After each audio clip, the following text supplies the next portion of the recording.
Okay, we're back and ready to start an earpiece. And what I'm gonna do is leave a link in the description here where you can get all set up to get a printable earpiece pattern just like this one sent to your inbox, to your email. And so if you just go to the description, click on the link, you'll be able to get that sent to you. To start out, we're going to mark our stitch line and our groove line.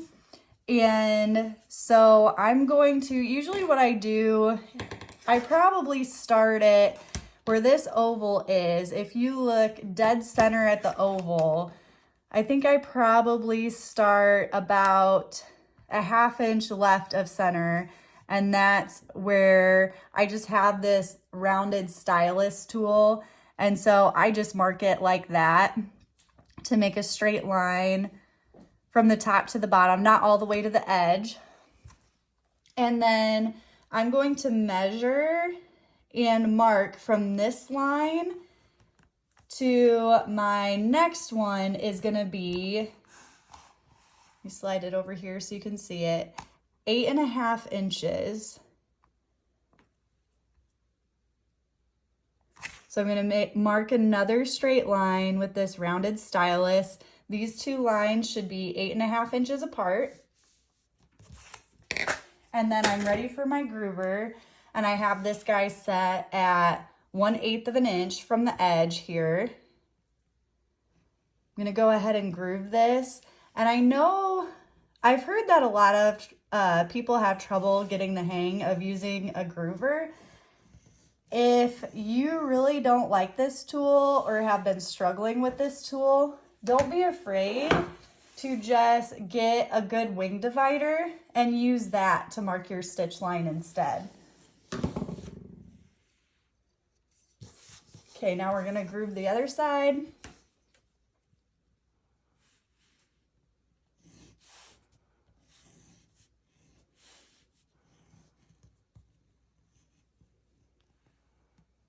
From one line to the next. And now we're gonna flip the earpiece over, and I'm gonna mark this end about a 1/2 inch from the end. I'm gonna, on the flesh side, I'm gonna mark a straight line, and then I'm gonna skive that and feather it down until it's pretty flat. I would say, yeah, 1/2 inch or maybe just a little bit more. So I might go a little bit longer than a 1/2 inch. And then same thing on this side. A little bit more than a 1/2 inch, maybe closer to 3/4 on this side. I think that should still give me plenty of room for my loop. One thing I like to make sure that I don't do is skive too far, because where I'm gonna stitch here, where I marked, I don't want it to be thinly skived on this side.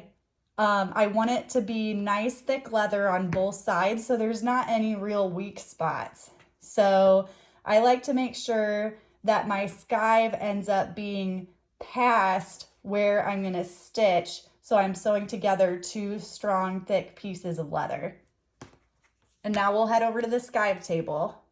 So we're gonna make sure we have the flesh side up, and then where we had marked, we're gonna go ahead and skive and feather it all the way down. Whoops, I didn't do a very good job that time. Let me try that again. My skiver, I did something to it and it hasn't been working as well lately. I heard a pop noise, so I'm probably gonna have to order another one. Since then, it just hasn't been working as well.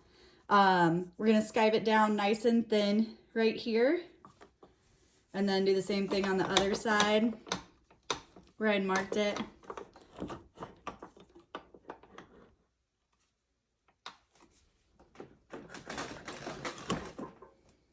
All right, now we're good to go.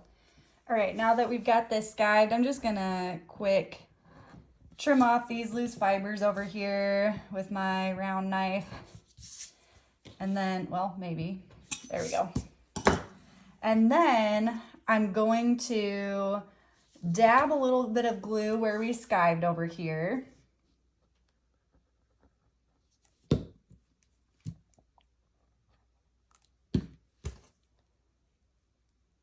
And then I'm gonna make my loop that the crown strap is gonna run through.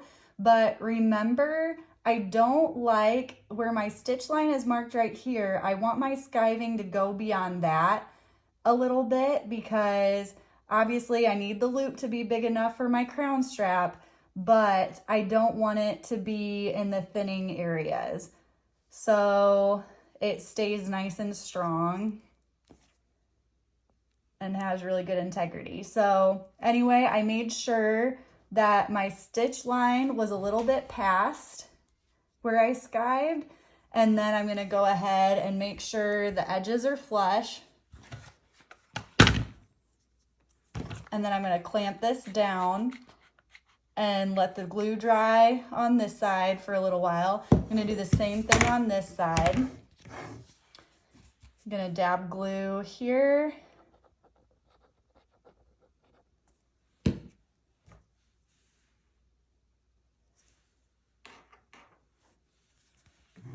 And then this one will go past the stitch line, no problem.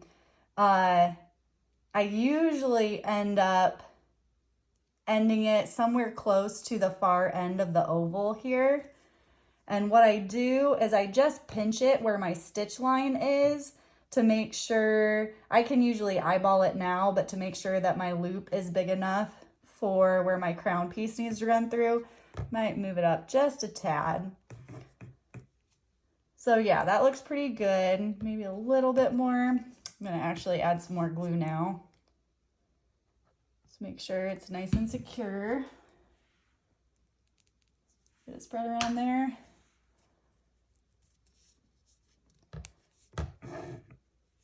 So yeah, this is my stitch line. When I pinch it right there, it looks like I have plenty of room for my crown strap. So we should be good to go there. And then I'm gonna go ahead and clamp it down. As you can see, the end is fairly close to where this oval ends here. I'm gonna clamp it on, and then we just have to wait for the glue to dry. All right, our glue is dry, so I'm gonna take my clamps off here. And I've got this piece of Latigo from Panhandle. I think it's 5 to 6 ounce. That I'm going to use for the liner. And I think I forgot to mention earlier in the video, this is still same as what I use for the cheek pieces. This is 9 to 10 ounce Weaver bridle leather, English bridle leather.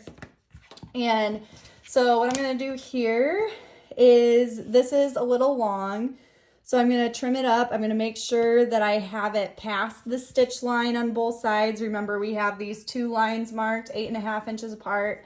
So I'm going to make sure that when I go to trim it, it goes past the stitch line on both sides.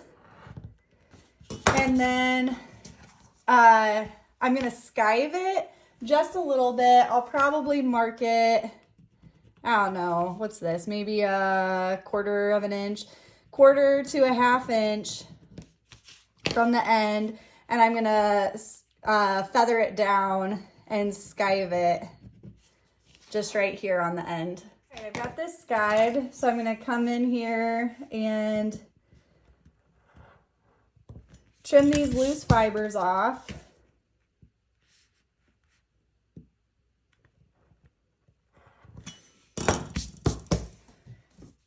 And then I'm gonna double check. Sometimes when you go to skive it, it stretches it out a little. And so I'm gonna double check that it's the length that I want it, or it's not too long. So I usually I'll look at my stitch line, and I usually like my liner to be about at least around 1/8 of an inch past the stitch line on both sides. This looks pretty good. So what I'm gonna do is get some glue on this earpiece and then get that spread.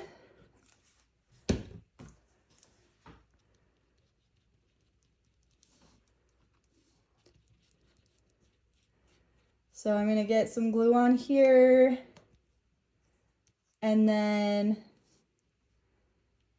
get some glue on the liner.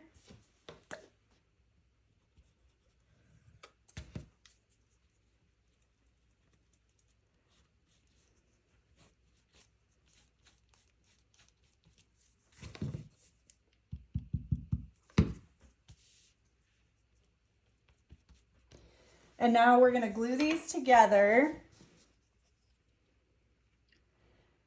And then what I like to do so that I kind of mold this liner around where the leather sits right here on the top side of our earpiece, I'm going to use my clamps again to do that. So I'm going to get this centered up just right. Make sure it looks good on both sides. Then just on the flat areas, I'm just going to press down. Try to get that to stick a little bit more right here. And then I'm going to flip it over. And I'm going to find where the edges of my leather here are right off of this loop. And I'm going to put my clamps right on either side of that and kind of get that leather to mold around it while the glue dries. So I'm going to stick one here.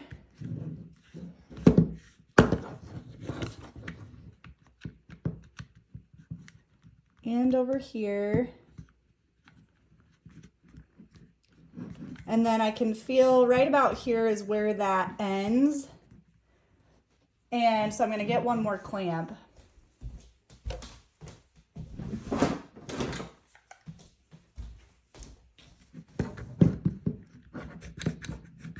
And I'm going to clamp it right on the edge of where it ends there. I'm rubbing it out, making sure there's no like air pockets or anything like that, or air bubbles in there. And then I'm gonna let that dry for a little while. I'm also gonna come over here. I always like to make sure that there's no daylight where I have, see at the end of this loop here too, there's a little bit of space right there. So I'm gonna grab another clamp for that. I should have had more clamps ready here. And I'm gonna find my edge and then make sure I close up that daylight while the glue's drying. Make sure this is all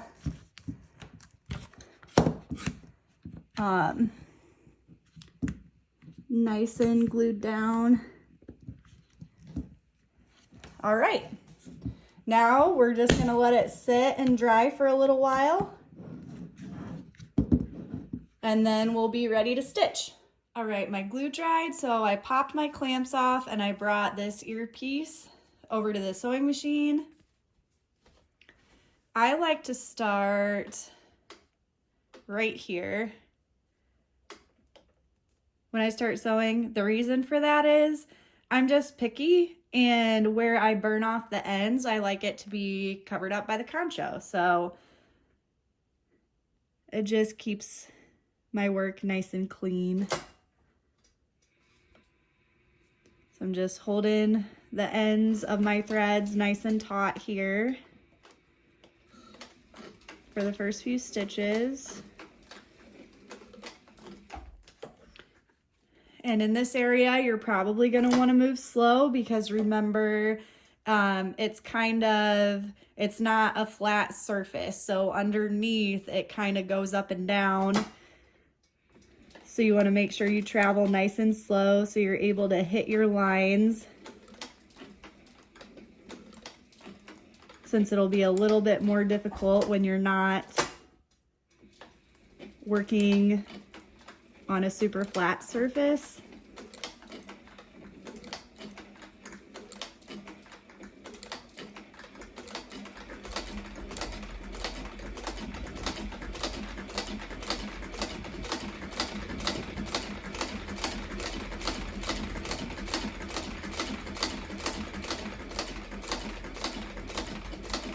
I'm going to slow down a little bit once I get to this end.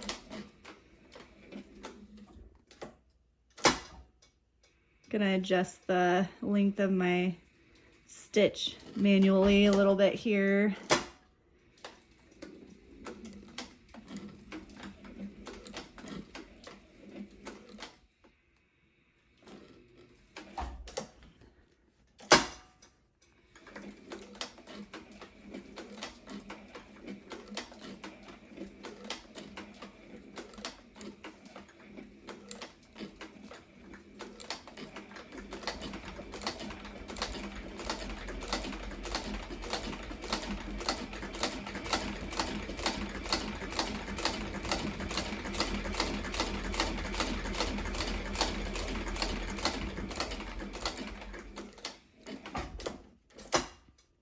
Sometimes I like to lift this up, the presser foot up, when I make a sharp turn so this corner doesn't dig into my leather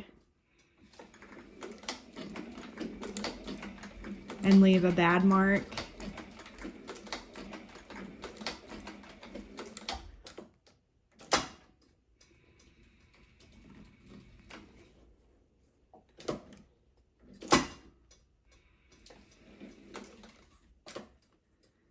Just gonna make sure I'm gonna hit my line here. All right, and now I'm gonna aim for the holes I already made. And then I'm gonna go past where I started. I usually like to go 3 to 4 stitches in. There's 1, 2, 3. One thing to keep in mind, when you're working with a loop or something that pops up back here, I like to have a little scrap piece. This is just a piece that I had skived off the flesh side of a different piece of leather, and I like to use this underneath, so when I go to turn it, that this corner doesn't mark up my leather real bad. So I always have this handy on my machine for cases like this. There's my 4th stitch, and now we're ready to go trim the liner. Just a little bit ahead of myself here. So before I trim the liner, I'm gonna come through and trim and burn off my threads. And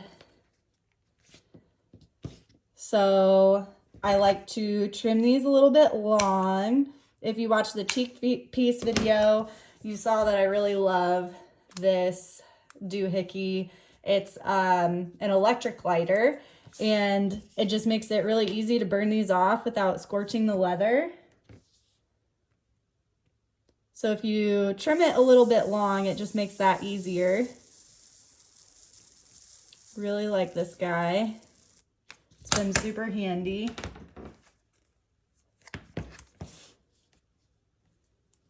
Then I'm going to trim this second one.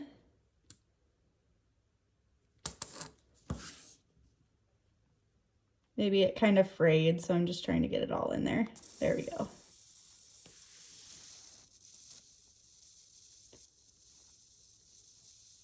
All right, and then I'm gonna go in, trim and burn off the backside. I don't really need to video that. And then I just use a craft knife to get around my curved edges. So up here at the oval, I'll just start with this handy tool. I got it off of Amazon. I really like it. It's just easy to hold and use. So I'm just gonna carefully go around my curves, make a few passes until I get all the way through.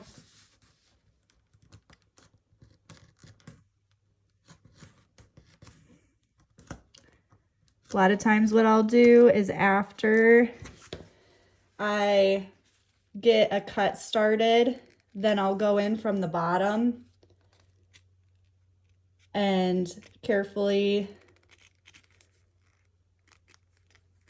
just run along that cut that I started, just like that.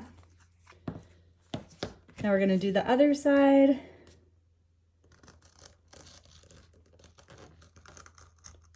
And then I'll just use my round knife to do the straight edges, because that's usually the easiest way to go about that.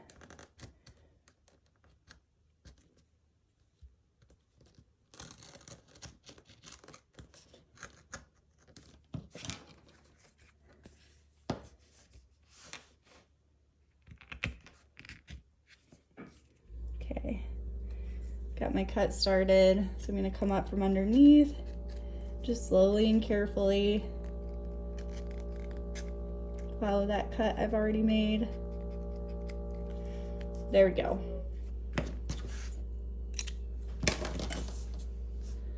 Now we'll come in with this guy.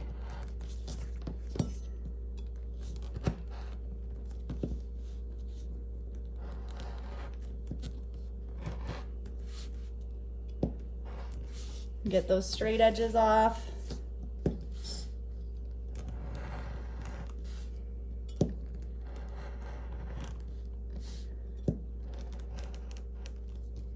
Got to be careful when you're moving into that oval so you don't slip and go too far. So I'll just take my craft knife. I need to change this blade. I can tell it's getting a little dull. That's why it's struggling a little bit. There we go. So now that we've got that trimmed off, I like to use my Dremel for the curved areas because it's smaller and can get right up in that curve for that corner. And then I like to go over to my rotating sander for the straight sides. I just feel like it's easier that way. So that's what we're gonna do next.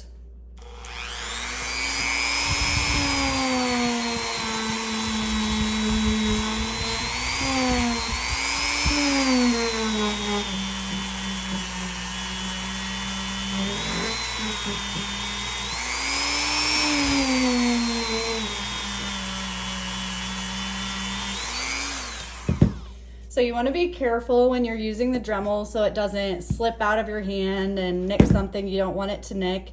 I'm just using it until both of these edges, the liner and the top side, are just nice and smooth and flush.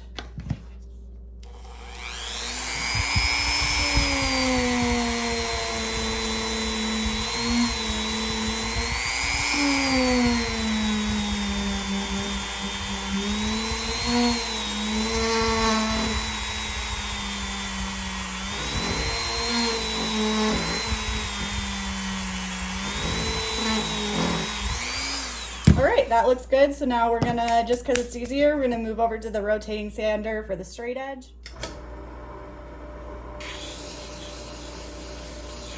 So there's a lot of layers right here, so I like to make sure all of those layers are nice and flush, just like over here.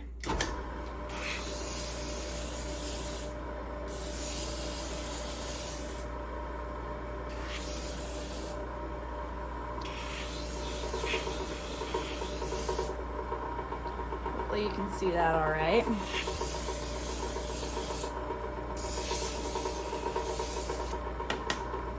All right, everything looks good. Now we're ready to edge. All right, so I'm gonna start right up here by the loop and just work my way around edging this guy. This is my Berry King number 2 edger. I thought I had the bigger one, but I guess not. I just checked it. This is the grooved edger. When I emailed him about some of his different edgers, he said this one was the easiest to use. I found it to be pretty user-friendly. You do have to practice a little bit, obviously, but I do really like this one. All right, so we got the top side edged. Now I like to take a little bit off. This is kind of thin, so it might be a little bit tricky, but I like to edge it a little bit where I skived that liner right here. So I like to take a little bit off there, and then we're gonna go back through and burnish it, and it's just gonna look really nice and finished after we're done. So I'm gonna take the edge off all 4 sides of this liner.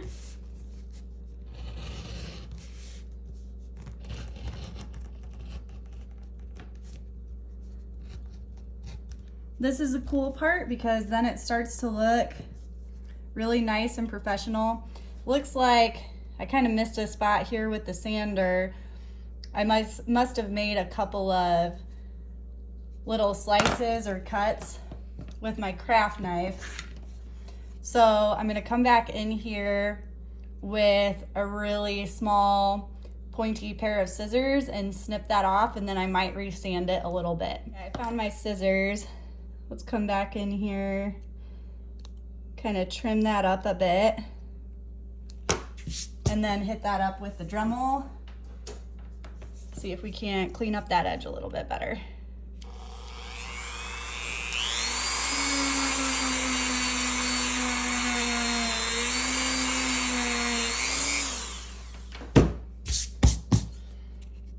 All right, that's better. So then we're gonna come back in, edge over the spot we just sanded down.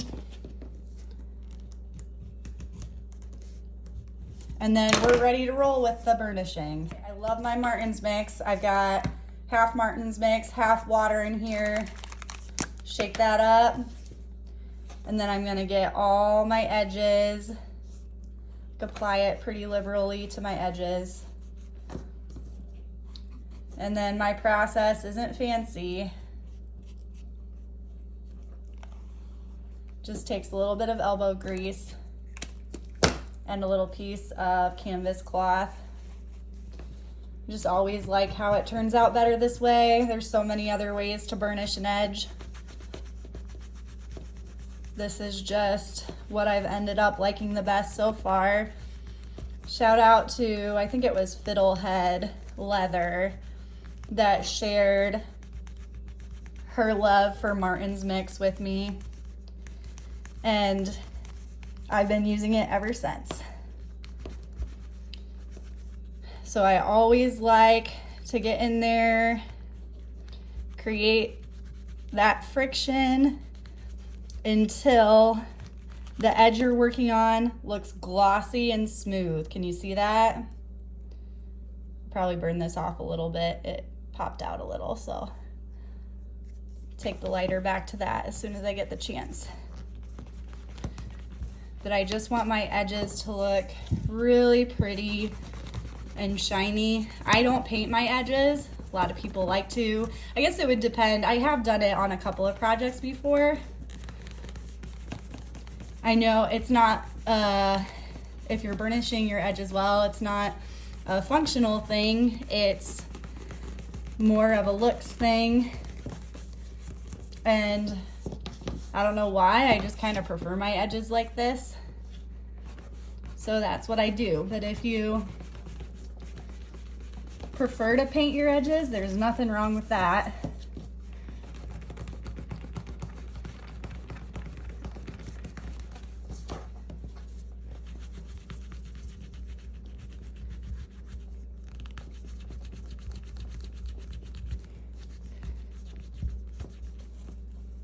All right, so this is starting to look nice and shiny and glossy. And one thing I'm gonna come in and do too over here is where I edge that liner. I'm gonna get a little bit of that mix, Martin's mix, on there. And I'm gonna do that rough edge too.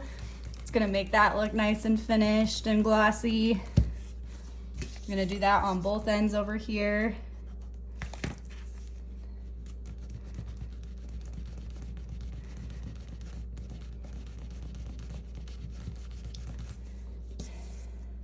And then I won't video since you already know what to do, but I'm gonna go ahead and finish off this side. And then we're getting really close to finishing this one. The last part of this build for the earpiece is we just have to attach the concho. So how I like to do that is I'll just grab the concho I'm using and get it centered. I like to center it right in the middle of this oval shape, so it's the same distance from both of these corners. So I'll get it right where I want it. And then I'll press down to make my hole mark. And then I'm gonna go punch that out with my 5mm hole punch. Got our hole punched here. And now I always pop in, I don't do this on the bit ends, but for any concho that's not gonna need removed a lot, I always pop in some Loctite super glue into that chamber. I would do, for the bit ends, if you're doing conchos on your bit ends, I would do nail polish or Elmer's glue or something that will just be a lot easier to unscrew. Once you get this, it's gonna be a chore getting it undone, but I like that because I don't want my customers to be losing conchos if it's an area where that concho likely won't need replaced often, like where you would be changing out bits. So I'm gonna get that nice and tight, and then our earpiece is complete. Next, we'll get the crown strap finished up, and then we'll be able to assemble our headstall.